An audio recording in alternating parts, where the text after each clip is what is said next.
Hello, so good to meet you. I'm Will. Rochelle, nice to meet you. So what'd you think of your ride? Oh, Maserati was amazing. Driving around downtown Dallas and that thing is a dream. And how was the Porsche for you? It's pretty nice. It's a head turner for sure. It looked amazing. It's so cool. Should we go have a cup of coffee? Yes, please. Не шутка.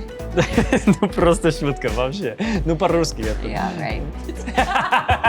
Очень приятно, товарищ. So, my name is Rochelle Gotsdiner and I manage Northrich Automotive. My family's automotive and collision center in Richardson, Texas. It's so nice to meet you. I'm Will Evans. I'm the founder and CEO of Deep Ellum, a nonprofit publishing house and bookstore here in Deep Ellum, Dallas.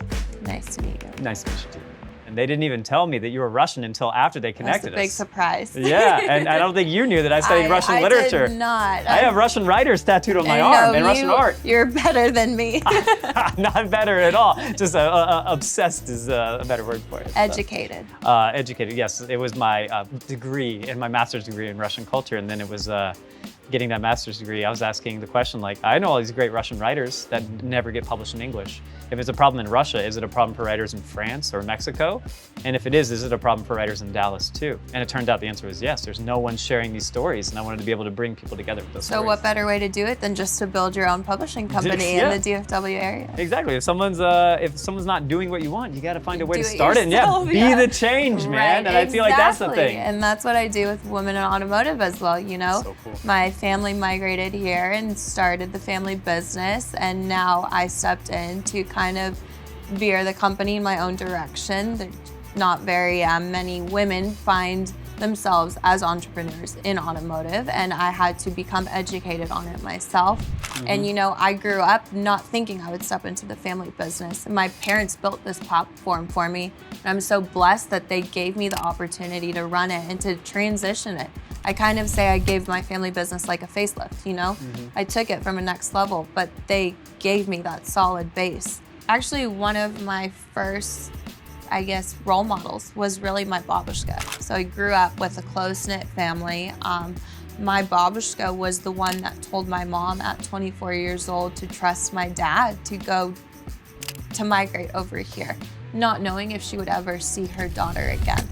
And she helped raise me, and she always reminded me, you know, you are very educated, you can be all put together. She ran her own team of seamstress basically back then in Russia.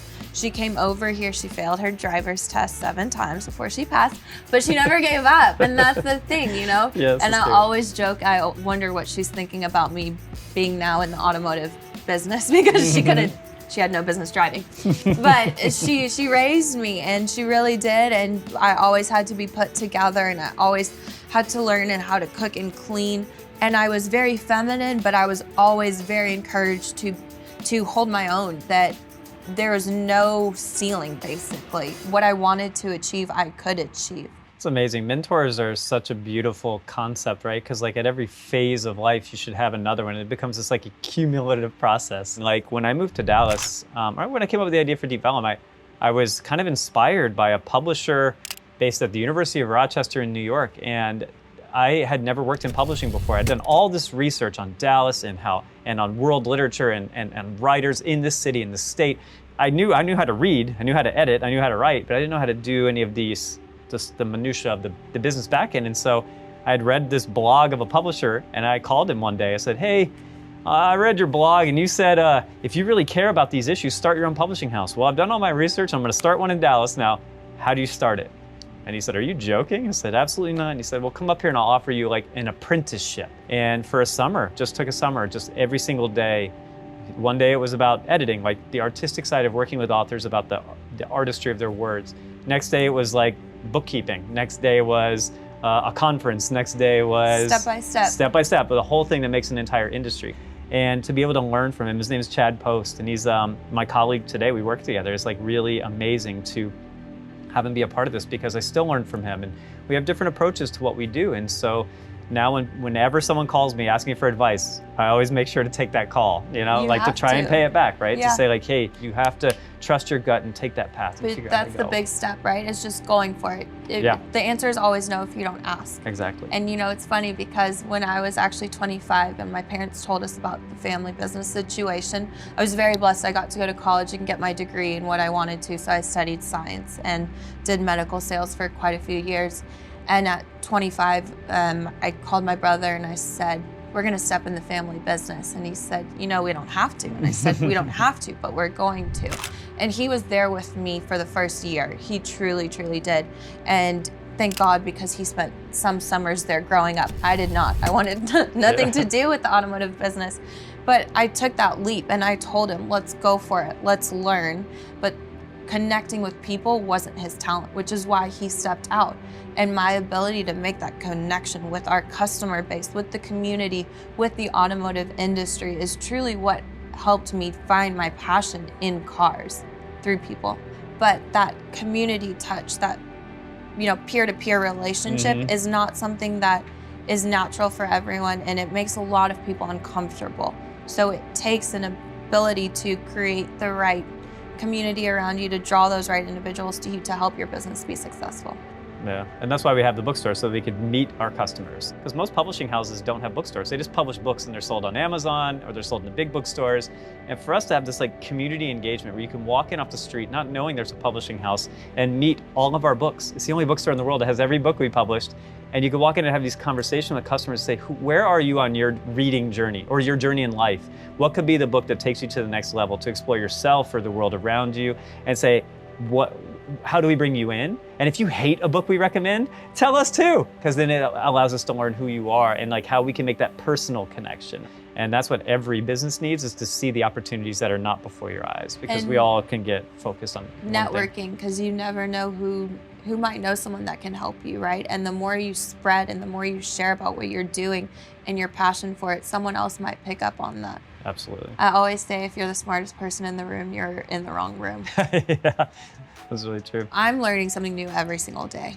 Not only, new cars, but the automotive industry is constantly changing, constantly growing, whereas a normal car might have 3,000 pieces plus, these electric vehicles now are having 300 or so.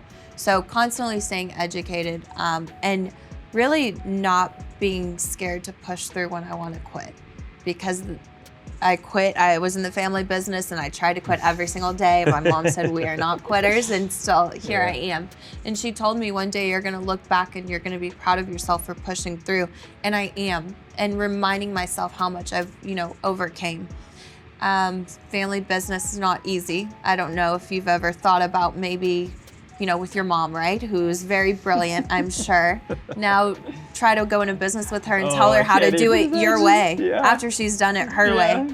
I just can't imagine how hard it was to set boundaries with your dad as you stepped into this business, right? Because he looks at you and he sees his baby. Yes, of course. And you're like, no. That's who I was, Dad, but now I'm this woman and I'm here to do this, and you need to listen to me as who I am today.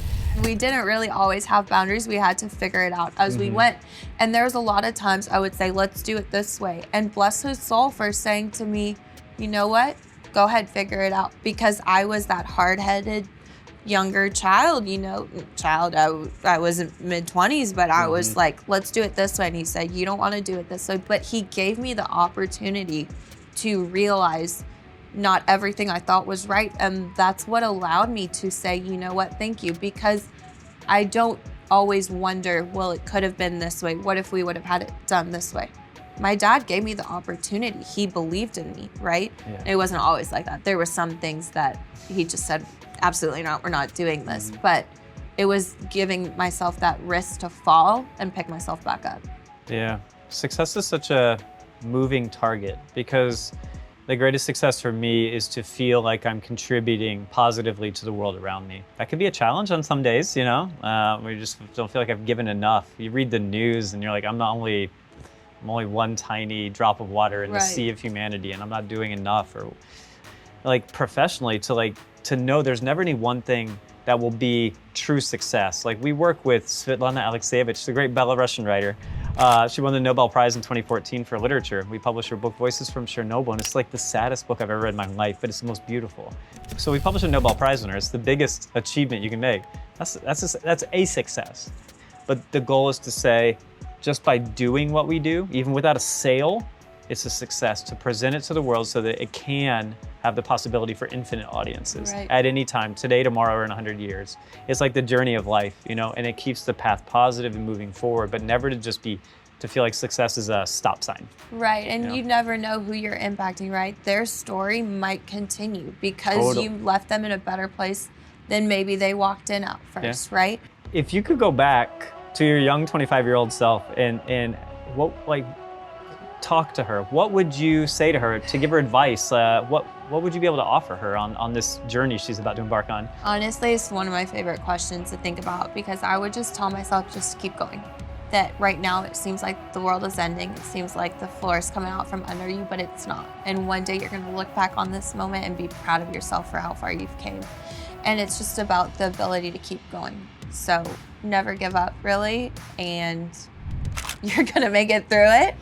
There's gonna be more mountains to climb, but you'll be proud of yourself and you'll look back and you'll continue your success to a different level.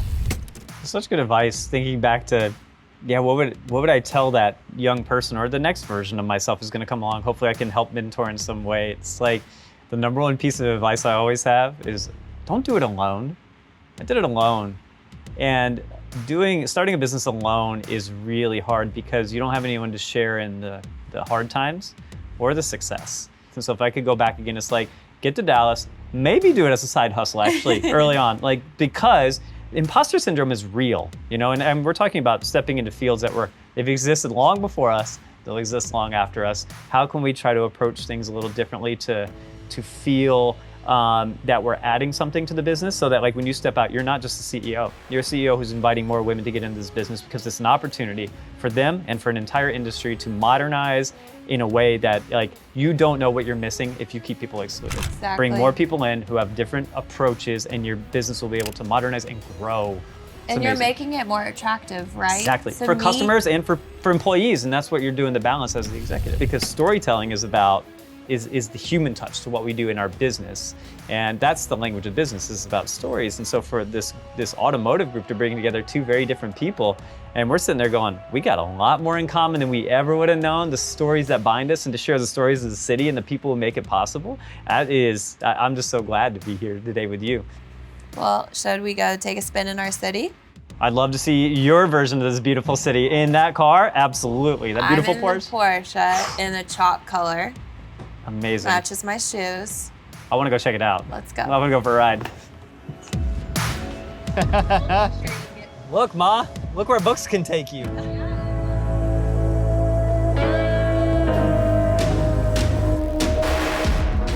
So this idea of impact is so important to both of us, and making so many people proud and everything. We're here in Deep Ellum, this is a neighborhood that I believe in so much that our business has a pun in the name on the neighborhood, actually it's right there.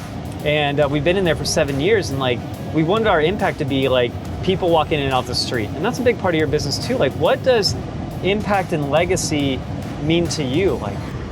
To me, a legacy that I just want to, leave for the future generation or on my business is when I stepped into the family business, I didn't realize I would become a CEO and leave a footprint as a woman in automotive. I just thought I was doing something for my family, and it turned into my passion. It turned into my love for cars. It turned into my walk of life for people.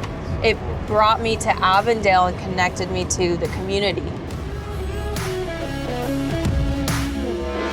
We have so many more conversations to have. I'm so thankful that Avondale got us together, but if you want to drop me off now, I gotta get back. I gotta go pick up my kids at school and daycare. Someone has responsibilities. I gotta go check on my dog, Turbo. Good, go check on your dog and then go out there and be free. Enjoy the city. Keep driving this beautiful car around.